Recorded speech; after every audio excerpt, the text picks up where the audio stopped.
देखिए, राज्य महिला उद्यमिता नीति कब से कब तक के लिए लागू की गई है?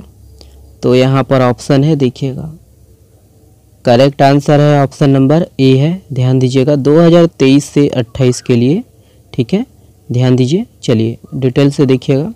याद रखना दोस्तों कि राज्य सरकार ने महिलाओं की कार्यकुशलता को नई पहचान देने और उन्हें उद्यम से जोड़ने हेतु राज्य महिला उद्यमिता नीति 2023 से 28 लागू की गई है। ध्यान देना है 2028 के लिए है ये। और इस नीति के तहत दोस्तों महिलाओं को उद्योग स्थापित करने के लिए वित्तीय सहायता, है ना, ऋण देने का जो है प्रावधान किया गया है। और इस नीति से महिलाओं के द्वारा शुरू किए गए स्टार्टअप की संख्या में भी तेजी से जो है इजाफा होगा, है ना। याद रखिएगा दोस्तों कि राज्य महिला उद्यमिता नीति 2023-28 के तहत राज्य की जो है महिला उद्यमी को विनिर्माण उद्यम परियोजना के लिए अधिकतम 50 लाख रुपए, याद रखिएगा, सेवा उद्यम परियोजना के लिए अधिकतम 25 लाख रुपए और व्यवसाय उद्यम परियोजना के लिए अधिकतम 10 लाख रुपए तक का जो है ऋण देने का प्रावधान रखा गया है। और ध्यान देना है दोस्तों कि महिला स्व सहायता समूहों को अतिरिक्त आर्थिक निवेश प्रोत्साहन के रूप में अनुदानों में दोस्तों 5% का अतिरिक्त अनुदान और छूट के मामलों में 1 वर्ष की अतिरिक्त समय अवधि दी जाएगी। और वही है कि देखिए कि इसमें महिलाओं द्वारा स्थापित स्टार्टअप उद्यमों को औद्योगिक नीति 2019 से 24 के अंतर्गत घोषित स्टार्टअप पैकेज में 5% अतिरिक्त अनुदान, वही और छूट के मामलों में दोस्तों 1 वर्ष का जो है अतिरिक्त छूट का प्रावधान किया गया है। ओके, और वही है, याद रखिएगा दोस्तों उद्योग मंत्री कौन है छत्तीसगढ़ में? याद रखिएगा कवासी लखमा। ओके, देखिए छत्तीसगढ़ उच्च न्यायालय के किस पूर्व जस्टिस का निधन हो गया है? ऑप्शन है यहाँ पर, देखिएगा करेक्ट आंसर है ऑप्शन नंबर डी है, जस्टिस टीबी राधाकृष्णन, याद रखना है। चलिए ध्यान देना है, याद रखिएगा कि छत्तीसगढ़ उच्च न्यायालय के पूर्व चीफ जस्टिस टीबी राधाकृष्णन का निधन हो गया है और वह छत्तीसगढ़ हाई कोर्ट के चीफ जस्टिस रहने के अलावा तेलंगाना राज्य बनने के बाद वहां के पहले चीफ जस्टिस बने थे, ठीक है। और उनका जन्म दोस्तों 29 अप्रैल 1959 को हुआ था और वह छत्तीसगढ़ उच्च न्यायालय के दोस्तों 11वें क्रम के मुख्य न्यायाधीश थे। ओके, देखिए छत्तीसगढ़ का सबसे बड़ा इंक्यूबेशन सेंटर कहाँ बनाया जा रहा है? ऑप्शन है यहाँ पर, देखिएगा करेक्ट आंसर है ऑप्शन नंबर बी है, रायपुर। ध्यान दीजिएगा रायपुर। निम्नलिखित में से कहाँ 71 फीट ऊंची और 71 टन वजनीय प्रतिमा स्थापित की जाएगी? ऑप्शन है यहाँ पर, देखिएगा करेक्ट आंसर है दोस्तों ऑप्शन नंबर ए है, बूढ़ा तालाब। ध्यान देना है, बूढ़ा तालाब रायपुर। चलिए ध्यान दीजिएगा, याद रखना है कि रायपुर स्थित बूढ़ा तालाब में बूढ़ा देव की 71 फीट ऊंची और 71 टन वजनीय प्रतिमा स्थापित की जाएगी और यह प्रतिमा कांसे से बनाई जाएगी। ध्यान दीजिएगा, और इसके लिए अब तक 100 टन जो है कांसा दान में मिल चुका है।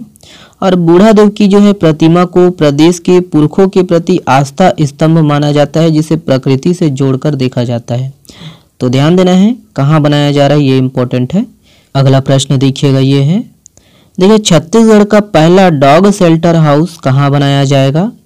ऑप्शन है यहाँ पर, देखिएगा करेक्ट आंसर है ऑप्शन नंबर सी है, रायपुर। याद रखना है रायपुर। चलिए डिटेल से देखिएगा, याद रखना है कि छत्तीसगढ़ का पहला डॉग शेल्टर हाउस रायपुर के नगर निगम जोन 8 के अंतर्गत सोनडुंगरी में बनाया जाएगा और यहाँ आरक्षित 1.47 हेक्टेयर जमीन पर इस डॉग शेल्टर हाउस का जो है निर्माण किया जाएगा।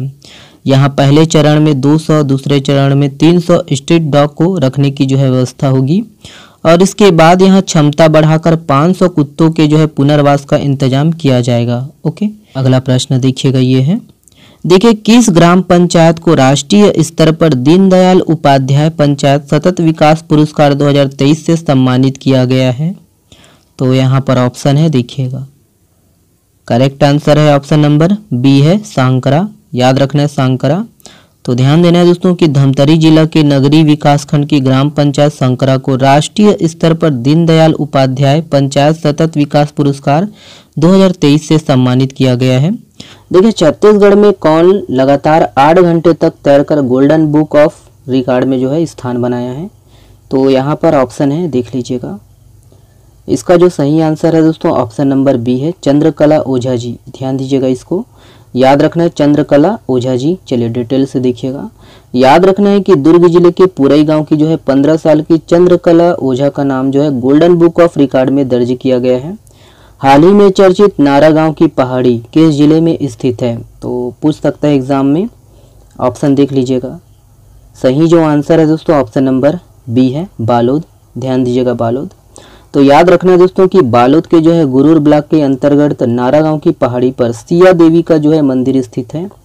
और याद रखना है कि यहाँ सीता जी की खोज में लक्ष्मण जी के साथ श्री राम जी जो है आए थे और माता पार्वती जी ने दोस्तों यहाँ उनकी परीक्षा ली थी। ठीक है, ध्यान दीजिएगा कि यहाँ माता सीता जी के जो है पद चिन्ह भी देखे जा सकते हैं। तो ये सब पॉइंट है, याद रखिएगा किस जिले में है, ये इम्पोर्टेंट है। अगला प्रश्न, ये प्रश्न दोस्तों बहुत ही इम्पोर्टेंट है ना, इसको लाइफ टाइम याद रखना है। देखिए कि हाल ही में जारी बाघों की राष्ट्रीय रैंकिंग के अनुसार छत्तीसगढ़ के किस टाइगर रिजर्व की स्थिति गुड श्रेणी में है? तो यहाँ पर ऑप्शन है, देख लीजिएगा। करेक्ट आंसर है दोस्तों ऑप्शन नंबर बी है अचानक मार। ध्यान दीजिएगा। ठीक है, चलिए डिटेल से देखिएगा। याद रखना है कि पीएम नरेंद्र मोदी जी ने दोस्तों है ना भारतीय बाघ गणना की जो है रिपोर्ट में देश भर में टाइगर बढ़ने के आंकड़े जारी किए हैं। और इसके अलावा दोस्तों देश भर के जो है 51 टाइगर रिजर्व की रैंकिंग भी जारी की गई है। ध्यान दीजिएगा। बाघों की गणना की दोस्तों मौजूदा रिपोर्ट और टाइगर रिजर्व की रैंकिंग MII है ना, याद रखना है MII of tiger reserve of India पर आधारित है। ध्यान दीजिएगा। इस रिपोर्ट को दोस्तों रैंकिंग के अनुरूप 4 श्रेणियों में बांटा गया है। ध्यान दीजिएगा कि इसमें जो है एक्सीलेंट है, वेरी गुड है, गुड और फेयर है, याद रखना है। और देखिए छत्तीसगढ़ के संदर्भ में दोस्तों कि छत्तीसगढ़ में 3 टाइगर रिजर्व हैं, अचानक मार, उदंती सीता नदी और इंद्रावती। ध्यान दीजिएगा। और राष्ट्रीय रैंकिंग के अनुसार दोस्तों अचानक मार टाइगर रिजर्व 69.70 अंक के साथ 39वें नंबर पर है, जो कि गुड श्रेणी के अंतर्गत आता है। ध्यान दीजिएगा। और वहीं उदंती सीता नदी दोस्तों 56.82 अंक के साथ 48वें नंबर पर, और इंद्रावती सेकेंड लास्ट है 53.77 अंक के साथ दोस्तों 50वें नंबर पर है। और इन दोनों को जो है फेयर श्रेणी में, याद रखना है, दोनों को जो है फेयर श्रेणी में रखा गया है। ध्यान दीजिएगा कि अखिल भारतीय बाघ गणना 2014 की रिपोर्ट के मुताबिक छत्तीसगढ़ में दोस्तों 46 बाघ थे। और याद रखना है कि 2018 की गणना में यह जो संख्या है घटकर जो है सिर्फ 19 रह गई है। ध्यान दीजिएगा। बाघों की गणना के जो है नए आंकड़ों के अनुसार दोस्तों वर्ष 2022 में देश में जो है बाघों की संख्या 3167 थी, याद रखना है। और पिछले 4 सालों में दोस्तों 200 बाघ बढ़े, और इससे पहले 2018 में ये संख्या 2967 थी, याद रखिएगा। और भारत में बाघ अभ्यारण्य 75,000 वर्ग किलोमीटर में फैला हुआ है। और पिछले 10-12 वर्षों में दोस्तों बाघों की जो संख्या है 75% बढ़ी है। ओके, तो ये है। इसके संबंध में हो सके तो कल मैं डिटेल से लाऊंगा नेशनल के संबंध में। ठीक है, चलिए अगला देखिएगा। ये है, देखिए छत्तीसगढ़ में किस मछलियों के मत्स्य बीज उत्पादन, संवर्धन एवं है ना पालन को प्रतिबंधित कर दिया गया है? तो यहाँ पर ऑप्शन है, देखिएगा। बड़ा ही खतरनाक मछली है ये, है ना। तो ऑप्शन देखिएगा। करेक्ट आंसर है ऑप्शन नंबर सी है। ठीक है, याद रखना है एक्सोटिक मांगुर और बिग हेड। ठीक है, तो ध्यान दीजिएगा। इंसान को अगर मारकर फेंक दें तो इसको भी ये खा लेते हैं। ध्यान दीजिएगा, मांसाहारी मछली है। देखिए कि छत्तीसगढ़ शासन मछली पालन विभाग द्वारा दोस्तों प्रदेश में एक्सोटिक मांगुर और आपका बिग हेड, इन मछलियों के जो है मत्स्य बीज उत्पादन, मत्स्य बीज संवर्धन और पालन को, याद रखना है, प्रतिबंधित कर दिया गया है। ठीक है, याद रखना है। देखिए राज्य सरकार द्वारा मुख्यमंत्री कन्या विवाह योजना के तहत सहायता राशि 25,000 रुपये से बढ़ाकर कितना किया गया है? तो कितना किया गया है, यहाँ पर ऑप्शन है, देख लीजिए। करेक्ट आंसर है दोस्तों ऑप्शन नंबर बी है 50,000 रुपये। ध्यान दीजिएगा, 50,000 रुपये। चलिए डिटेल से देखिएगा। याद रखना है कि राज्य सरकार द्वारा मुख्यमंत्री कन्या विवाह योजना के तहत सहायता राशि 25,000 रुपये से बढ़ाकर 50,000 रुपये कर दी गई है। और इस वर्ष दोस्तों 2023-24 के लिए प्रस्तुत बजट में दोस्तों इस योजना के लिए 38 करोड़ रुपए का जो है प्रावधान रखा गया है।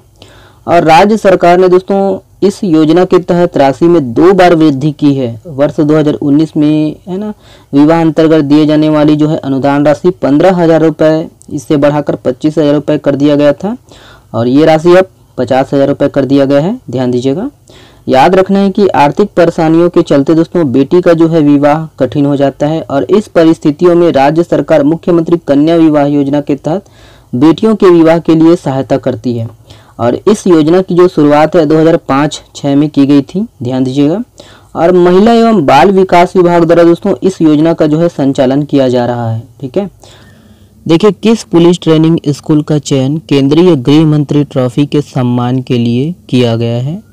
तो यहाँ पर ऑप्शन है, देखिएगा करेक्ट आंसर है ऑप्शन नंबर ए है, ध्यान दीजिएगा पुलिस ट्रेनिंग स्कूल माना, याद रखना है। और ये दोनों को, ठीक है, 3 ट्रेनिंग स्कूल है दोस्तों छत्तीसगढ़ में अभी, है ना। तो जानकारी के हिसाब से तो ध्यान देना है कि पुलिस ट्रेनिंग स्कूल मैनपाट में भी है और पुलिस ट्रेनिंग स्कूल राजनांदगांव में भी है। ओके, तो ध्यान दीजिएगा, है ना। इसका जो सही आंसर है ऑप्शन नंबर ए है, पुलिस ट्रेनिंग स्कूल माना, ध्यान दीजिएगा रायपुर वाला।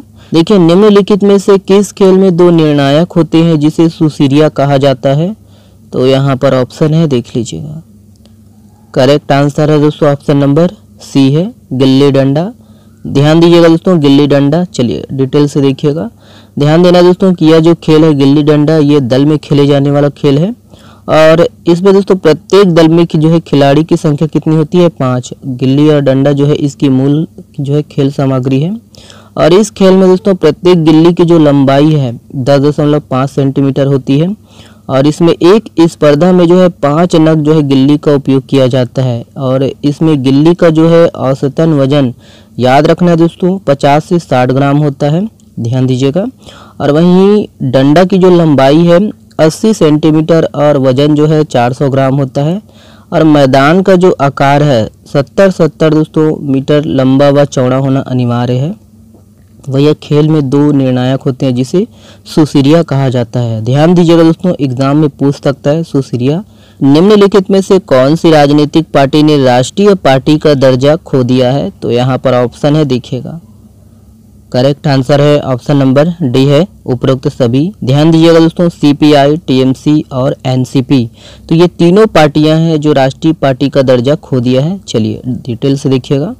ध्यान देना है कि भारत चुनाव आयोग के अनुसार दोस्तों डी राजा की कम्युनिस्ट पार्टी ऑफ इंडिया, देखिए सीपीआई, ममता बनर्जी की जो है टीएमसी और शरद पवार की एनसीपी ने, है ना, तो ये जो पार्टी है राष्ट्रीय पार्टी का दर्जा खो दिया है।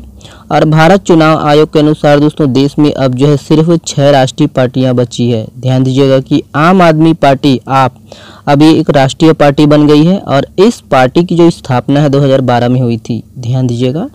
याद रखने की नेशनल पीपुल्स पार्टी एनपीपी, इसकी जो स्थापना है 2013 में हुई थी और ये राष्ट्रीय पार्टी कब बना? तो 2019 में। नेक्स्ट है आपका, देखिएगा भारतीय जनता पार्टी, है ना, बीजेपी, इसकी जो स्थापना है 1980 में हुई थी और राष्ट्रीय पार्टी का दर्जा इनको कब मिला? 1980 से 1984 के बीच में, ध्यान दीजिएगा। बहुजन समाज पार्टी दोस्तों बीएसपी, इसकी जो स्थापना है 1984 में हुई थी और राष्ट्रीय पार्टी का जो दर्जा है 2004 में मिला इनको। और देखिए कांग्रेस है जिनको, है ना, भारतीय राष्ट्रीय कांग्रेस आईएनसी, स्थापना 1985 में और राष्ट्रीय पार्टी का दर्जा 1968 में, ठीक है। और कम्युनिस्ट पार्टी ऑफ इंडिया मार्क्सवादी दोस्तों, स्थापना 1964 में और राष्ट्रीय पार्टी का जो दर्जा है 1968 में मिला, ठीक है। तो ये सब है, इसको ध्यान दीजिएगा। अगला प्रश्न ये है, देखिए विश्व का पहला जटायु एशियाई किंग गिद्ध संरक्षण केंद्र कहाँ स्थापित किया गया है? तो यहाँ पर ऑप्शन है, करेक्ट आंसर है ऑप्शन नंबर बी है, महाराजगंज। ध्यान दीजिएगा, ऑप्शन बी सही है। तो याद रखना दोस्तों कि गिद्धों की जो है तेजी से विलुप्त हो रही प्रजाति को संरक्षित करने के लिए विश्व का पहला जटायु एशियाई किंग गिद्ध संरक्षण एवं प्रजनन केंद्र उत्तर प्रदेश के महाराजगंज में स्थापित किया गया है और यह विश्व का पहला जटायु एशियाई किंग गिद्ध संरक्षण केंद्र है। ओके, ध्यान दीजिएगा। चलिए, इंसान से बढ़कर कोई बड़ा गिद्ध नहीं है, है ना। देखो गिद्ध भी विलुप्त हो रहे हैं। देखिए राज्य के सभी ग्राम पंचायतों में ग्राम सभा का आयोजन कब से किया जाएगा? तो कब से किया जाएगा देख लीजिएगा, ऑप्शन दिया गया है। करेक्ट आंसर है ऑप्शन नंबर बी है, 14 अप्रैल। ध्यान दीजिएगा, 14 अप्रैल। चलिए डिटेल से देखिएगा। याद रखना है कि 14 अप्रैल से राज्य के सभी ग्राम पंचायतों में ग्राम सभा का आयोजन किया जाएगा और इसके लिए कलेक्टरों को परिपत्र जारी किया गया है। ध्यान दीजिएगा कि छत्तीसगढ़ पंचायती राज अधिनियम 1993 के तहत हर 3 महीने में दोस्तों ग्राम सभा का कम से कम एक सम्मेलन आयोजित करने का प्रावधान है याद रखिएगा। और इसके निर्देशानुसार दोस्तों निर्धारित तिथियों 23 जनवरी, 14 अप्रैल और 20 अगस्त एवं 2 अक्टूबर के साथ ही प्रति वर्ष जून एवं नवंबर महीने में सुविधाजनक तिथियों में दोस्तों हर गांव में ग्राम सभा का आयोजन अनिवार्य रूप से किया जाना है। ठीक है, तो ध्यान दीजिएगा ये सबको। चलिए अगला प्रश्न देखिएगा, ये है, ध्यान दीजिएगा। देखिए छत्तीसगढ़ राज्य लॉजिस्टिक्स नीति 2022 का संबंध किससे है? तो यहाँ पर ऑप्शन है, देख लीजिएगा, दिया गया है। करेक्ट आंसर है ऑप्शन नंबर डी है, उपरोक्त सभी। ध्यान दीजिएगा, बीमार उद्योग को प्रोत्साहन, है ना, और बाकी ये बी और सी, है ना, सभी है। चलिए डिटेल से देखिएगा। याद रखना है कि राज्य सरकार द्वारा दोस्तों बीमार एवं बंद उद्योग के लिए निवेश प्रोत्साहन नीति, औद्योगिक एवं वाणिज्यिक विकास के लिए राज्य लॉजिस्टिक नीति 2022 लागू की गई है। ध्यान दीजिएगा, और इससे बंद एवं बीमार उद्योग को प्रोत्साहन मिलेगा दोस्तों, और वे बेहतर तरीके से संचालित हो पाएंगे। देखिए मुख्यमंत्री आदिवासी परब सम्मान निधि योजना के तहत कितने रुपए की अनुदान राशि दी जाएगी? तो यहाँ पर ऑप्शन है, देखिएगा। करेक्ट आंसर है ऑप्शन नंबर बी है, 10,000 रुपये। ध्यान दीजिएगा, 10,000 रुपये। चलिए डिटेल से देखिएगा। याद रखना है दोस्तों 13 अप्रैल को बस्तर के जगदलपुर में आयोजित भरोसे के सम्मेलन में मुख्यमंत्री भूपेश बघेल ने मुख्यमंत्री आदिवासी परब सम्मान निधि योजना का जो है शुभारंभ किया है। और याद रखना है कि इस योजना के तहत दोस्तों आदिवासी पर्व और त्योहारों के गरिमामय आयोजन के लिए राज्य सरकार की तरफ से ग्राम पंचायतों को अनुदान दिया जाएगा। और इस योजना के तहत दोस्तों बस्तर संभाग की 1840 ग्राम पंचायतों को योजना की पहली किस्त के रूप में 5-5 हजार रुपये जो है जारी किया गया है। ध्यान दीजिएगा। याद रखना है कि इस योजना के तहत अनुसूचित क्षेत्र के गांवों में जनजातियों के उत्सवों त्योहारों के जो है मेला, मड़ई, जात्रा, पर्व, सरना, पूजा, देवगुड़ी, नवाखाई, छेरछेरा, अक्ति, हरेली आदि उत्सवों में दोस्तों त्योहारों संस्कृति को संरक्षित करने के लिए प्रत्येक ग्राम पंचायत को, है ना, याद रखना है, प्रत्येक ग्राम पंचायत को हर साल 10,000 रुपये की जो है अनुदान राशि 2 किस्तों में जारी की जाएगी। याद रखना है। और इस योजना के लिए 5 करोड़ रुपए का जो है प्रावधान किया गया है बजट में। और यह योजना दोस्तों छत्तीसगढ़ के समस्त अनुसूचित क्षेत्र अनुसूचित जनजाति विकास खंड में लागू होगी। ओके, तो याद रखना है ये सब पॉइंट को। चलिए देखिए छत्तीसगढ़ राज्य सरकार द्वारा प्रदेश के हर जिले के कितने विकास खंड में जैविक खेती कराने का निर्णय लिया है? तो यहाँ पर ऑप्शन है, देखिएगा। करेक्ट आंसर है ऑप्शन नंबर डी है, 1। याद रखना है प्रत्येक जिले के एक विकास खंड में। चलिए डिटेल से देखिएगा। याद रखना है कि छत्तीसगढ़ राज्य सरकार द्वारा दोस्तों दंतेवाड़ा के बाद अब प्रदेश के हर जिले के एक विकास खंड में दोस्तों जैविक खेती कराने का निर्णय लिया गया है। और इससे पूर्ण जैविक विकास खंड का जो है प्रमाण पत्र भी दिया जाएगा। याद रखिएगा। बस्तर के नक्सल प्रभावित क्षेत्र के किसानों ने दोस्तों जैविक खेती के लिए हरिहर बस्तर ब्रांड तैयार किया गया है। याद रखना है कि इसी तरह दंतेवाड़ा में दोस्तों आदिम जैविक, याद रखिएगा, रायगढ़ में केलो जैविक उत्पाद, कबीरधाम में मैकल्स नेचर, राजनांदगांव में आरुक जैविक, बलरामपुर में चांगरो और मुंगेली में आगर जैव उत्पाद, जसपुर में जसपुर एग्रोफेस, दुर्ग में दोस्तों शिवनाथ ऑर्गेनिक, सरगुजा में बांसा झाल राइस नाम से दोस्तों किसान अपने जैविक उत्पाद को राष्ट्रीय अंतर्राष्ट्रीय बाजार में बेच रहे हैं। ठीक है, ध्यान दीजिएगा कि राज्य में जैविक खेती को बढ़ावा देने के लिए 2014 से राज्य पोषित, याद रखिएगा, राज्य पोषित जैविक खेती मिशन और 2016 से केंद्र प्रवर्तित परंपरागत कृषि विकास योजना चल रही है। ठीक है, अगला प्रश्न देखिएगा, ये है, हाल ही में गोंड पेंटिंग को जीआई टैग मिला है, यह किस जिले से संबंधित है? यहाँ पर ऑप्शन है, देखिएगा। करेक्ट आंसर है ऑप्शन नंबर डी है, डिंडोरी। ध्यान दीजिएगा, डिंडोरी। तो याद रखना दोस्तों कि मध्य प्रदेश की हस्तकला शिल्प के 5 हस्तशिल्प उत्पादों को एक साथ जीआई टैग मिला है। और मध्य प्रदेश के आदिवासी बाहुल्य डिंडोरी जिले के गोंड पेंटिंग को जीआई टैग मिला है। ध्यान दीजिएगा। याद रखिएगा कि इससे इस कला से जुड़े आदिवासी समुदाय को आर्थिक लाभ मिलेगा। और गोंड पेंटिंग में माहिर अब तक दोस्तों डिंडोरी जिले के 2 कलाकारों को पद्मश्री पुरस्कार मिल चुका है। ठीक है, राजमंडाई, याद रखना है, राजमंडाई मेला का आयोजन किस जिले में होता है? तो देख लीजिएगा, दिया गया है। करेक्ट आंसर है दोस्तों ऑप्शन नंबर बी है, सुकमा जिला। याद रखना है, सुकमा जिला। चलिए डिटेल से देखिएगा। याद रखना है कि राजमंडाई मेला का आयोजन सुकमा जिले में होता है। और इसे दोस्तों याद रखना है सुकमा राज मड़ई के नाम से भी जाना जाता है। ठीक है, मंडई बोलते हैं, मड़ई बोलते हैं। ठीक है, याद रखिएगा कि इस मेले का जो आयोजन है 12 साल में एक बार होता है। और इस मेले में दोस्तों मलकानगिरी की मौली माता, छिंदगढ़ की याद रखना है मुसरी माता समेत 440 गांवों के जो है देव विग्रह का स्वागत किया गया। ठीक है, ध्यान दीजिएगा किस जिले से संबंधित है, ये इंपॉर्टेंट है, याद रखिएगा। नेक्स्ट प्रश्न देखिएगा, ये है, ध्यान दीजिएगा। देखिए, निम्नलिखित में से किस संस्था ने छत्तीसगढ़ी बोली और संस्कृति को बढ़ावा देने हेतु 36 कोश नामक ऐप डिजाइन किया है? तो यहाँ पर ऑप्शन है, देखिएगा। करेक्ट आंसर है ऑप्शन नंबर बी है, नाचा। ध्यान दीजिएगा, नाचा। चलिए, ये बादल भी इम्पोर्टेंट है, इसके बारे में अगर हो सके तो कमेंट्स करके बताइएगा।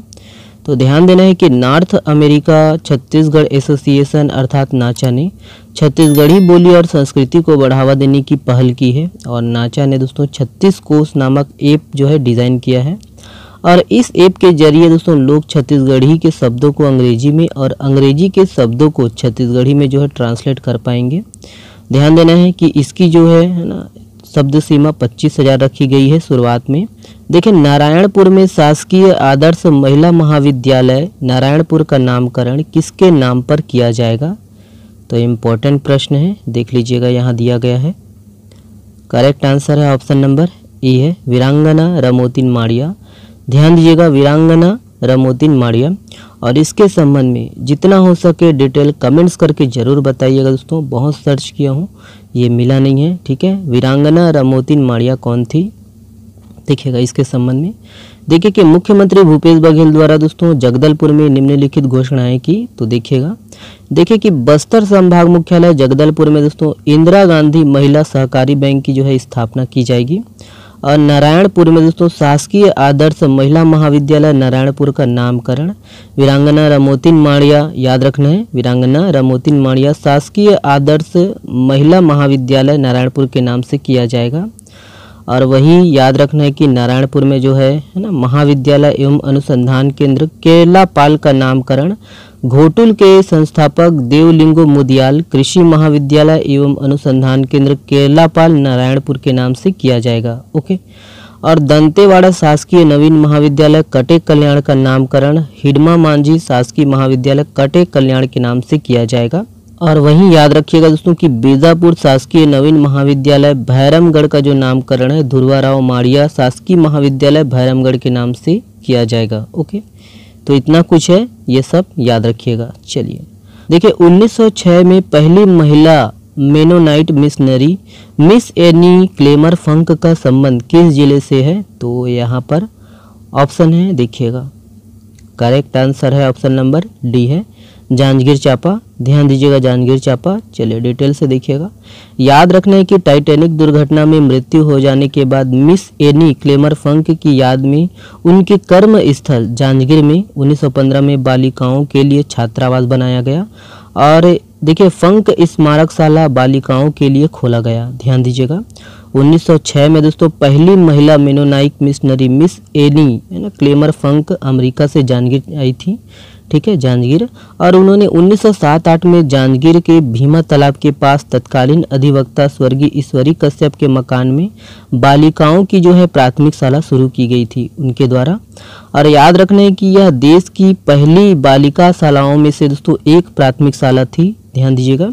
और उनकी जो है टाइटैनिक हादसे में 15 अप्रैल 1912 को दोस्तों मृत्यु हो गई थी। और उनकी मृत्यु के बाद 1931 में है ना बेली प्रांत में ईस्टर्न डिस्ट्रिक्ट कॉन्फ्रेंस में चंदे से जांजगीर में दोस्तों पूर्व माध्यमिक पुत्री शाला स्थापित की गई। ठीक है, निम्नलिखित में से कहाँ कलचुरी कालीन आमलक नंदी उपासक राजपुरुष स्थापत्य खंड योनिपीठ परनाला बनी मूर्तियां प्राप्त हुई है? ऑप्शन है यहाँ पर, देखिएगा। करेक्ट आंसर है ऑप्शन नंबर डी है, रतनपुर। ध्यान देना है, रतनपुर। चलिए डिटेल से देखिएगा। ध्यान देना दोस्तों कि बिलासपुर जिला अंतर्गत रतनपुर के ग्राम पंचायत जो है पूर्णी में, याद रखना है, यहाँ कलचुरी कालीन जो है प्राचीन मूर्तियां मिली है। और सरकारी जमीन पर दोस्तों खेती के लिए खुदाई के दौरान प्राचीन मूर्तियां प्राप्त हुई है। और इस दौरान दोस्तों जमीन में आमलक नंदी उपासक राजपुरुष स्थापत्य खंड योनिपीठ और परनाला बनी मूर्तियां निकली है। ध्यान दीजिएगा। याद रखने की जो है इसका जो निर्माण है स्थानीय पत्थरों से किया गया है। और प्राप्त मूर्तियां जो है शिव मंदिर के अवशेष है। और ये याद रखिएगा, कलचुरी जो है ना, कलचुरी राजवंश शैव धर्म को मानते थे। ठीक है, चलिए ये वाला प्रश्न इम्पोर्टेंट है, ध्यान दीजिएगा। हाल ही में चर्चित आलकनहार नदी छत्तीसगढ़ में इसका प्रवाह क्षेत्र किस जिले में है? तो इम्पोर्टेंट है, ध्यान दीजिएगा। देखिए यहाँ पर दिया गया ऑप्शन, करेक्ट आंसर है दोस्तों ऑप्शन नंबर सी है, मोहला मानपुर अंबागढ़ चौकी। ध्यान दीजिएगा, ट्रिक के माध्यम से अगर याद करना है तो कैसे याद करेंगे। यहाँ पर देखिएगा आलकनहार है ना, आलकनहार नदी है ना, तो यहाँ पर हार है और हार किसको चढ़ाएंगे? माँ अम्बा को चढ़ाएंगे। ठीक है, अम्बा में देखिए अंबागढ़ है ना, तो माँ अम्बा, तो इससे आप लाइफ टाइम याद कर सकते हो। चलिए डिटेल से देखिएगा दोस्तों, ध्यान रखना है।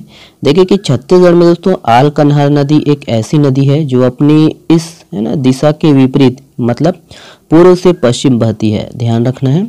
और छत्तीसगढ़ में दोस्तों बाकी जो सभी नदियां हैं एक ही दिशा में मतलब पश्चिम से पूर्व की ओर बहती है, और ये जो आलकनहार है वो पूर्व से पश्चिम की ओर बहती है। ठीक है, ध्यान देना है।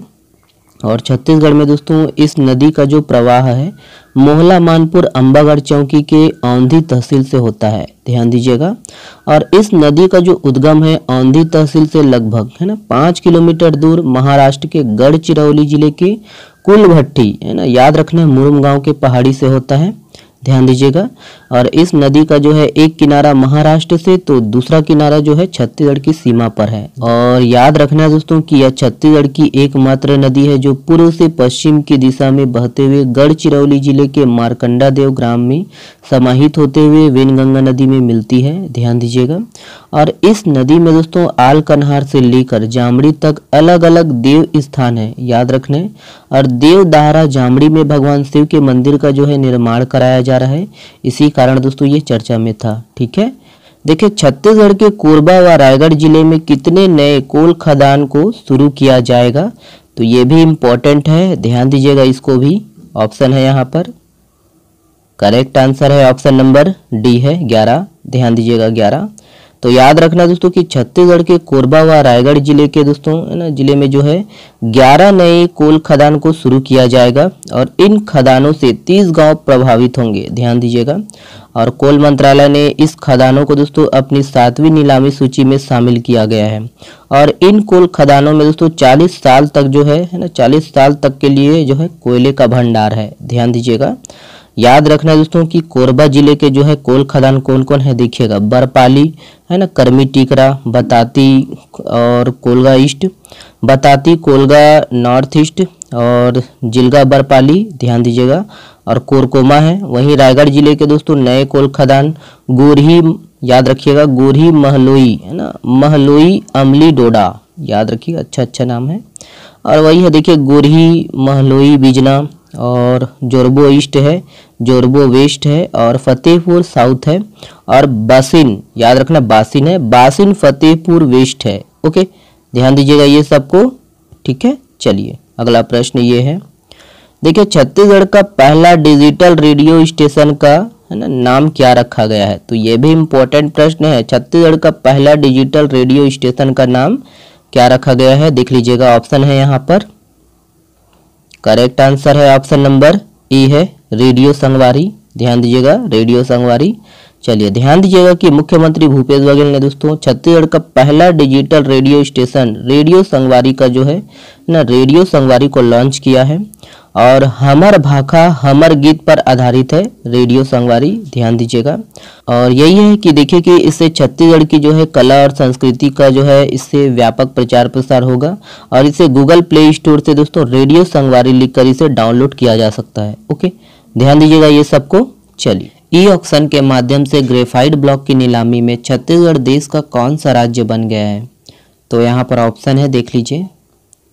करेक्ट आंसर है ऑप्शन नंबर सी है, तृतीय। ध्यान रखना है दोस्तों, तीसरा स्थान। चलिए डिटेल से देखिएगा। याद रखना है कि राज्य द्वारा दोस्तों प्रथम बार ग्रेफाइट ब्लॉक की सफलतापूर्वक ई नीलामी की गई है। और ई ऑक्शन के माध्यम से ग्रेफाइट ब्लॉक की नीलामी में छत्तीसगढ़ जो है देश का तीसरा राज्य बन गया है। देखिए खपरी जलाशय का नाम किसके नाम पर किया जाएगा? तो यहाँ पर ऑप्शन है, देखिएगा। करेक्ट आंसर है ऑप्शन नंबर ए है, ध्यान देना है, स्वर्गीय दाऊ वासुदेव चंद्राकर, याद रखिएगा। ठीक है, चलिए डिटेल से देखिएगा कि वही दुर्ग जिला स्थित दोस्तों खपरी जलाशय का नाम स्वर्गीय श्री दाऊ वासुदेव चंद्राकर के नाम पर किया जाएगा। ये वाला प्रश्न देखिए, केंद्र सरकार की पीएम श्री योजना के तहत छत्तीसगढ़ के कितने स्कूलों का चयन हुआ है? ऑप्शन है यहाँ पर देखिएगा। करेक्ट आंसर है ऑप्शन नंबर बी है, ध्यान देना है 211, याद रखिएगा 211। चलिए डिटेल से देखिएगा, ध्यान दीजिए कि केंद्र सरकार की जो है पीएम श्री योजना के तहत छत्तीसगढ़ के 211 स्कूलों का चयन हुआ है और पीएम श्री स्कूलों के लिए दोस्तों प्रदेश के 288 स्कूलों का जो है नाम फाइनल करके केंद्रीय स्कूल शिक्षा मंत्रालय को भेजा गया था। ध्यान दीजिए कि पीएम श्री स्कूलों में दोस्तों अध्ययन अध्यापन की जो है आधुनिक सुविधा मुहैया कराई जाएगी, है ना। इस योजना के माध्यम से पीएम श्री स्कूलों का जो है चयन 6 चरणों में होगा, है ना। पहले चरण के लिए दोस्तों स्कूलों को शॉर्ट लिस्ट कर दिया गया है और ध्यान देना है कि छत्तीसगढ़ के, है ना, छत्तीसगढ़ में जो है प्रत्येक विकास खंड में 2 पीएम श्री स्कूल संचालित किए जाएंगे और याद रखिएगा कि केंद्र द्वारा संचालित पीएम श्री स्कूल योजना राज्य के सहयोग से संचालित होगी। देश भर में कुल 14,500 स्कूल खोले जाएंगे और मॉडल स्कूलों को दोस्तों इस योजना में शामिल नहीं किया गया है और वर्ष 2027 तक 5 वर्षों की अवधि के लिए दोस्तों योजना लागू होगी। देखिए, छत्तीसगढ़ में मिलेट्स कैफे के संबंध में कौन सा कथन सही है? तो यहाँ पर ऑप्शन है देखिएगा और कूट के माध्यम से आपको उत्तर देना है। पहला देखिए, राज्य का पहला मिलेट्स कैफे रायगढ़ में है। किसी विश्वविद्यालय द्वारा संचालित किया जाने वाला देश का प्रथम मिलेट कैफे इंदिरा गांधी कृषि विश्वविद्यालय परिसर में है। तीसरा, बालोद व कोरबा जिला में भी मिलेट्स कैफे हैं। चौथा देखिए, राज्य का सबसे बड़ा मिलेट्स कैफे बिलासपुर में है। तो इसमें से कौन सा जो है ना, कौन कौन सा सही है ऐसा पूछा गया है। ऑप्शन है यहाँ पर देखिएगा, करेक्ट आंसर है ऑप्शन नंबर ए है। 1, 2, 3 सही है, ध्यान दीजिएगा। ठीक है, चौथा गलत है। ओके, चलिए इसके संबंध में देखिएगा, ध्यान देना है दोस्तों कि जिला मुख्यालय बालोद में दूध गंगा के समीप बालोद जिला का जो है पहला मिलेट्स कैफे का आरंभ हुआ है, इसी कारण ये चर्चा में है। और छत्तीसगढ़ का जो है पहला मिलेट्स कैफे रायगढ़ जिला में दोस्तों मई 2022 में व दूसरा, याद रखना, कोरबा जिला में खोला गया है मिलेट्स कैफे, याद रखना ये प्रारंभ हो चुका है। और वहीं ध्यान देना है दोस्तों कि रायपुर के इंदिरा गांधी कृषि विश्वविद्यालय परिसर में भी मिलेट्स कैफे का जो है प्रारंभ हो चुका है। और याद रखना है कि यह देश के किसी विश्वविद्यालय द्वारा संचालित किया जाने वाला प्रथम मिलेट कैफे है, देश का पहला मिलेट कैफे। ओके, देखिए निम्नलिखित में से किस जिले में रबड़ के पेड़ों की खेती की जाएगी? तो यहाँ पर ऑप्शन है देखिएगा, करेक्ट आंसर है ऑप्शन नंबर बी है, बस्तर। ध्यान दीजिएगा, बस्तर। तो याद रखना है दोस्तों कि छत्तीसगढ़ में भी अब केरल की तर्ज पर रबड़ के पेड़ों की खेती की जा सकेगी और रबड़ अनुसंधान संस्थान कोट्टायम बस्तर क्षेत्र में रबड़ की खेती के लिए कृषि अनुसंधान केंद्र बस्तर में 1 हेक्टेयर क्षेत्रफल में दोस्तों रबड़ की प्रायोगिक खेती करने जा रही है और इसके लिए इंदिरा गांधी कृषि विश्वविद्यालय रायपुर तथा रबड़ अनुसंधान संस्थान कोट्टायम के मध्य एक समझौता हुआ है, MOU। ध्यान दीजिएगा, और वही है कि छत्तीसगढ़ के बस्तर की जो है मिट्टी, आबो हवा और भू पारिस्थितिकी, याद रखिएगा, है ना, इसके लिए जो है रबड़ की खेती के लिए उपयुक्त पाया गया है वहाँ की, ये सब है ना, ध्यान दीजिएगा। और याद रखिएगा किस जिले में की जाएगी, ये इम्पोर्टेंट है। ओके, चलिए नेक्स्ट प्रश्न देखिएगा, ये है देखिए, देवगढ़ व्यपवर्तन योजना किस जिले से संबंधित है? तो इम्पोर्टेंट है, ये एग्जाम में पूछ सकता है, देख लीजिएगा ऑप्शन को। करेक्ट आंसर है ऑप्शन नंबर बी है, सरगुजा। ध्यान दीजिएगा दोस्तों, सरगुजा। चलिए डिटेल से देखिएगा, याद रखना दोस्तों कि देवगढ़ व्यपवर्तन सिंचाई जो योजना है सरगुजा जिले से संबंधित है और उदयपुर विकासखंड अंतर्गत देवगढ़ में रिहन नदी पर 50 करोड़ की लागत से दोस्तों इस योजना को छत्तीसगढ़ के बजट 2023 में स्वीकृति मिल गई है। ध्यान दीजिएगा, इस सिंचाई योजना से दोस्तों उदयपुर और लखनपुर विकासखंड के 6 गांवों की 1200 हेक्टेयर जमीन पर जो है सिंचाई सुविधा होगी, है ना, उपलब्ध होगी। और इस योजना के तहत रिहन नदी पर दोस्तों 125 मीटर लंबे बैराज का जो है निर्माण किया जाएगा। ओके, ध्यान दीजिएगा, ये जो योजना है 2 साल में पूरा होने की जो है संभावना है। ठीक है, चलिए अगला प्रश्न देखिएगा, ये है देखिए, राजीव गांधी भूमिहीन कृषि मजदूर न्याय योजना की शुरुआत कब से प्रारंभ हुई? तो यहाँ पर ऑप्शन है, देख लीजिएगा। करेक्ट आंसर है ऑप्शन नंबर ए है, ध्यान देना है। 3 फरवरी 2022 याद रखिएगा। अभी चर्चा में क्यों है तो ध्यान दीजिएगा। देखिए कि राजीव गांधी भूमिहीन कृषि मजदूर न्याय योजना का जो विस्तार है ग्राम पंचायत क्षेत्रों के साथ साथ नगर पंचायतों एवं अनुसूचित क्षेत्र के नगर पालिकाओं में किया गया है, ध्यान दीजिएगा। और इस योजना की जो पात्रता है केवल छत्तीसगढ़ के मूल निवासियों को होगी और ग्राम पंचायत तथा नगर पंचायत क्षेत्रों में दोस्तों निवासरत भूमिहीन कृषि मजदूर परिवार जिसके पास कृषि भूमि नहीं है इस योजना के लिए पात्र होंगे, ध्यान दीजिएगा। और ध्यान दीजिएगा दोस्तों कि योजना के अंतर्गत दोस्तों पात्र चिन्हित हितग्राही परिवार के मुखिया को प्रति वर्ष किस्तों में 7,000 रुपये की अनुदान जो सहायता राशि है वो दी जाएगी और पहले यह राशि 6,000 रुपये था और इस योजना को जो है 3 फरवरी 2022 को शुरू की गई थी, ठीक है। तो ध्यान देना दोस्तों, है ना, कब शुरू किया गया ये भी इम्पोर्टेंट है, कितना राशि मिलता है अभी ध्यान दीजिएगा, विस्तार कहाँ कहाँ किया गया है ये भी। ओके, चलिए अगला प्रश्न ये है। देखिए स्मार्ट माता यह किस कार्यक्रम से संबंधित है, तो यहाँ पर देख लीजिएगा ऑप्शन है यहाँ पर बी सही है, अंगनामा शिक्षा। ध्यान दीजिएगा दोस्तों, अंगनामा शिक्षा। चलिए ध्यान दीजिएगा, याद रखना है कि छत्तीसगढ़ में दोस्तों कोविड लॉकडाउन के दौरान महिला शिक्षिकाओं की पहल पर प्रारंभ की गई अंगनामा शिक्षा कार्यक्रम को स्कॉच अवार्ड से नवाजा गया है, वही है। और किसी स्वतंत्र संगठन द्वारा दिया जाने वाला दोस्तों यह जो है भारत का सर्वोच्च नागरिक सम्मान है, ध्यान दीजिए। यह अवार्ड के माध्यम से दोस्तों, इस अवार्ड के माध्यम से उन परियोजनाओं को सम्मानित किया जाता है जो देश को दोस्तों बेहतर राष्ट्र बनाने की दिशा में प्रयास करते हैं, ध्यान दीजिएगा। इस कार्यक्रम में दोस्तों बेहतर और सक्रिय होकर कार्य कर रही माताओं को गांव में पहचान दिलाने और उन्हें अन्य माताओं को इस कार्यक्रम से जोड़ने हेतु स्मार्ट माता का जो है खिताब देकर सम्मानित भी किया जाता है, ध्यान दीजिएगा, ठीक है, याद रखना है। चलिए ये वाला प्रश्न देखिएगा। देखिए हाल ही में किस पेंटिंग को जीआई टैग प्राप्त हुआ है, तो यहाँ पर ऑप्शन है, देख लीजिए। करेक्ट आंसर है ऑप्शन नंबर सी है, बसोहली पेंटिंग। ध्यान देना है, बसोहली पेंटिंग। चलिए ध्यान देना है कि जम्मू कश्मीर के जो है कठुआ जिले के विश्व प्रसिद्ध बसोहली पेंटिंग को भौगोलिक संकेत यानी जीआई टैग प्राप्त किया गया है ना, इसको जीआई टैग मिला है और यह जम्मू क्षेत्र का जो है पहला स्वतंत्र जीआई टैग उत्पाद है। ओके, देखिए छत्तीसगढ़ में वर्तमान खनिज संपदा के संबंध में कौन सा जोड़ी सुमेलित नहीं है, तो यहाँ पर ऑप्शन है, देखिएगा।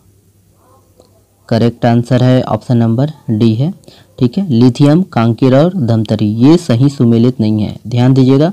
बाकी जो तीनों हैं ये सुमेलित है, हमेशा के लिए इसको याद रखना है। चलिए डिटेल से देखिएगा। तो याद रखना है दोस्तों कि मोबाइल फ़ोन की जो है बैटरी से लेकर इलेक्ट्रिक वाहनों की बैटरी में इस्तेमाल होने वाली धातु लिथियम, इसके जो भंडार है छत्तीसगढ़ के सुकमा जिले के गोविंदपाल मुंडवाल क्षेत्र में है, ध्यान दीजिएगा। और सुकमा के अलावा आपका कोरबा जिला अंतर्गत कटघोरा इलाके में भी दोस्तों लिथियम के जो है भंडार होने की पुष्टि हो चुकी है।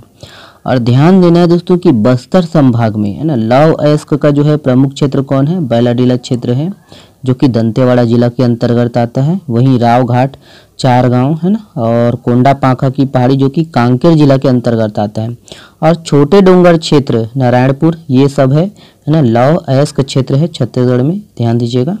और वहीं देखिए हीरा जो कि किम्बरलाइट चट्टान में पाया जाता है दोस्तों। और देखिए छत्तीसगढ़ में जो हीरा है आपको पता ही है कि गरियाबंद जिला अंतर्गत मैनपुर तहसील के बहरीडीह, पायलीखंड, जांगड़ा, कोदोमाली और कुसुमपुरा में पाया जाता है, ठीक है। देखिए मुख्यमंत्री श्रमिक सियान सहायता योजना के अंतर्गत कितने रुपए की एकमुश्त राशि प्रदान की जा रही है, तो यहाँ पर ऑप्शन है, देखिएगा। करेक्ट आंसर है ऑप्शन नंबर बी है, ध्यान दीजिएगा 20,000 रुपये। याद रखिएगा दोस्तों 20,000 रुपये। चलिए डिटेल से देखिएगा इसके संबंध में। तो याद रखना है कि छत्तीसगढ़ के श्रमिकों को आर्थिक सहायता प्रदान करने के लिए मुख्यमंत्री श्रमिक सियान सहायता योजना शुरू की गई है। और इस योजना के अंतर्गत दोस्तों राज्य सरकार द्वारा आर्थिक सहायता के रूप में 10,000 रुपये की जो है एकमुश्त राशि प्रदान की जा रही थी और इसे बढ़ाकर 20,000 रुपये किया गया है, ध्यान दीजिएगा। याद रखना है कि इस योजना के 20,000 रुपये की जो है एकमुश्त राशि प्राप्त करने वाले पहले हितग्राही महासमुंद जिले के श्रमिक सुहागाबाई है ना, इसी कारण ये चर्चा में है, ध्यान दीजिएगा। याद रखना है दोस्तों कि श्रमिकों को इस योजना का जो है लाभ प्राप्त करने के लिए छत्तीसगढ़ भवन एवं सनिर्माण कर्मकार कल्याण मंडल के अंतर्गत पंजीकृत अनिवार्य है। ओके, देखिए धरती पूजा खद्दी पर्व छत्तीसगढ़ में कब मनाया जाता है? तो यहाँ पर ऑप्शन है, देखिएगा करेक्ट आंसर है ऑप्शन नंबर ए है चैत्र पूर्णिमा। ध्यान दीजिएगा, चैत्र पूर्णिमा। चलिए डिटेल से देखिएगा। याद रखना है कि छत्तीसगढ़ में विशेषकर आदिवासी समुदाय द्वारा दोस्तों धरती पूजा मतलब खद्दी पर्व मनाया जाता है। याद रखना है खद्दी पर्व को ही दोस्तों धरती पूजा के नाम से जाना जाता है। और छत्तीसगढ़ समाज के जो लोग हैं परंपरागत रूप से चैत्र पूर्णिमा के दिन खद्दी पर्व मनाते हैं। खद्दी पर्व पर दोस्तों पारंपरिक रीति रिवाज के अनुसार धरती माता है ना और साल वृक्ष की जो है पूजा अर्चना करके प्रकृति को बचाने का संकल्प लेते हैं। और यही है कि मुख्यमंत्री जी ने दोस्तों इस पर्व के लिए शुभकामनाएं दी है। ओके, इसी कारण ये चर्चा में है, ध्यान दीजिएगा। ठीक है, चलिए देखिए IJR 2022 की रिपोर्ट के अनुसार न्याय प्रक्रिया के मामले में छत्तीसगढ़ का देश में कौन सा स्थान है? तो यहाँ पर देख लीजिए दिया गया है। तो इसका जो सही जवाब है, सही आंसर है ऑप्शन नंबर सी है, 9वां। ध्यान देना है 9वां। तो याद रखना है दोस्तों कि इंडिया जस्टिस रिपोर्ट यानी IJR है ना 2022 की रिपोर्ट के अनुसार दोस्तों न्याय प्रक्रिया के मामले में छत्तीसगढ़ का देश में 9वां स्थान है।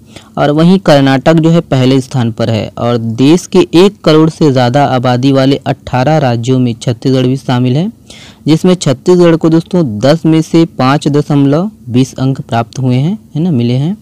और छत्तीसगढ़ पुलिस रैंकिंग में 10 में से दोस्तों 5.70 अंक हासिल कर है ना 9वें स्थान पर है। ठीक है, तो ये है, इसको ध्यान दीजिएगा। अगला प्रश्न देखिएगा, ये है, देखिए श्याम गुनगुट्टा मध्यम परियोजना किस जिले से संबंधित है? ऑप्शन है यहाँ पर, देखिएगा करेक्ट आंसर है ऑप्शन नंबर बी है सरगुजा। याद रखना है दोस्तों सरगुजा। चलिए डिटेल से देखिएगा। याद रखिएगा कि श्याम गुनगुट्टा मध्यम सिंचाई परियोजना सरगुजा जिले से संबंधित है। और इस परियोजना के लिए छत्तीसगढ़ शासन जल संसाधन विभाग ने 44,67,50,000 रुपये की जो है ना प्रशासकीय स्वीकृति प्रदान की है। याद रखिएगा। और योजना के पूरा होने से दोस्तों अंबिकापुर लखनपुर के 7200 याद रखना है 7,200 हेक्टेयर क्षेत्र में सिंचाई सुविधा मिल सकेगी। तो ध्यान देना है किस जिले से संबंधित है, ये इंपॉर्टेंट है। ओके, देखिए रायपुर स्थित महंत घासीदास स्मारक संग्रहालय की स्थापना कब हुई थी? तो यहाँ पर ऑप्शन है, देखिएगा करेक्ट आंसर है ऑप्शन नंबर सी है। ध्यान दीजिएगा 1875 में हुई थी। याद रखिएगा। चलिए डिटेल से देखिए। ध्यान रखना है कि रायपुर स्थित महंत घासीदास स्मारक संग्रहालय की स्थापना 1875 में हुई थी। और इसकी जो स्थापना है राजनांदगांव के महंत घासीदास ने की थी। याद रखना है। और स्मारक संग्रहालय याद रखना दोस्तों, ये जो स्मारक संग्रहालय है वो देश के पहले 10 स्मारक संग्रहालयों में से एक है। ठीक है, ध्यान दीजिएगा। और यही है कि 1953 में दोस्तों इस संग्रहालय भवन का जो है पुनर्निर्माण किया गया। यहाँ 17,279 पुरावशेष व कलात्मक सामग्रियाँ हैं। ध्यान दीजिएगा। और इसके अलावा संग्रहालय में हथियारों के नमूने, प्राचीन सिक्के, मूर्तियाँ और नक्काशी आदि जो है ना प्रदर्शित किए गए हैं। ध्यान रखना है कि छत्तीसगढ़ की क्षेत्रीय आदिवासी जनजातीय परंपराओं को भी प्रदर्शित करने का जो कार्य है संग्रहालय में किया गया है। ठीक है, तो ये है, इसके संबंध में इतना याद रखिएगा। चलिए अगला प्रश्न ये है, देखिए किस जिले के ग्राम पंचायत बमहनी में सामाजिक आर्थिक सर्वेक्षण का कार्य 100% एक दिन में पूरा कर लिया गया है? तो यहाँ पर ऑप्शन है, ये गांव किस जिले में है? करेक्ट आंसर है दोस्तों ऑप्शन नंबर बी है राजनांदगांव। ध्यान देना है राजनांदगांव। चलिए ध्यान दीजिएगा। याद रखना है कि राजनांदगांव जिले के ग्राम पंचायत बमहनी में सामाजिक आर्थिक सर्वेक्षण का कार्य 100% एक ही दिन में दोस्तों पूरा कर लिया गया है। और ऐसा करने वाला दोस्तों यह ग्राम पंचायत बमहनी राज्य का जो है पहला पंचायत बन गया है। ध्यान देना है। और यहाँ 207 मकानों में दोस्तों 265 परिवारों का जो है सर्वे कार्य 100% पूरा कर लिया गया है ना, और सफलतापूर्वक दर्ज कर ली गई है। और याद रखने की 1 अप्रैल से याद रखिएगा 1 अप्रैल से ही छत्तीसगढ़ सामाजिक आर्थिक सर्वेक्षण का कार्य प्रारंभ हो गया है और यह सर्वे 30 अप्रैल 2023 तक चलेगा। ठीक है, और वही है कि राज्य के ग्रामीण इलाकों में दोस्तों इस प्रकार का जो सर्वे है 11 साल के बाद हो रहा है। ओके, चलिए देखिए कौन सा देश नाटो का 31वां सदस्य बना है। तो यहाँ पर ऑप्शन है, काफ़ी चर्चा में है ये। तो सही जवाब है ऑप्शन नंबर ए है फिनलैंड। ध्यान देना है फिनलैंड। तो याद रखना दोस्तों कि उत्तरी यूरोपीय देश फिनलैंड अमेरिकी प्रभाव वाले ग्रुप नाटो है ना, इनका जो है 31वां सदस्य बना है फिनलैंड, याद रखना है। और यही है कि हंगरी और तुर्की ने दोस्तों स्वीडन की सदस्यता पर रोक लगा दी है। North Atlantic Treaty Organization NATO एक सैन्य संगठन है दोस्तों और इसकी जो स्थापना है 1949 में की गई थी। ओके, अगला प्रश्न देखिएगा, ये है देखिए हाल ही में निम्न में से किस उत्पाद को जीआई टैग प्रदान किया गया है। ऑप्शन है यहाँ पर देखिएगा, करेक्ट आंसर है ऑप्शन नंबर सी है बनारसी पान और बनारसी लंगड़ा आम दोनों को। ओके, याद रखिएगा। याद रखने की जियोग्राफिकल इंडिकेशन रजिस्ट्री ने विश्व प्रसिद्ध बनारसी पान और याद रखना बनारसी लंगड़ा आम को जीआई टैग प्रदान किया गया है।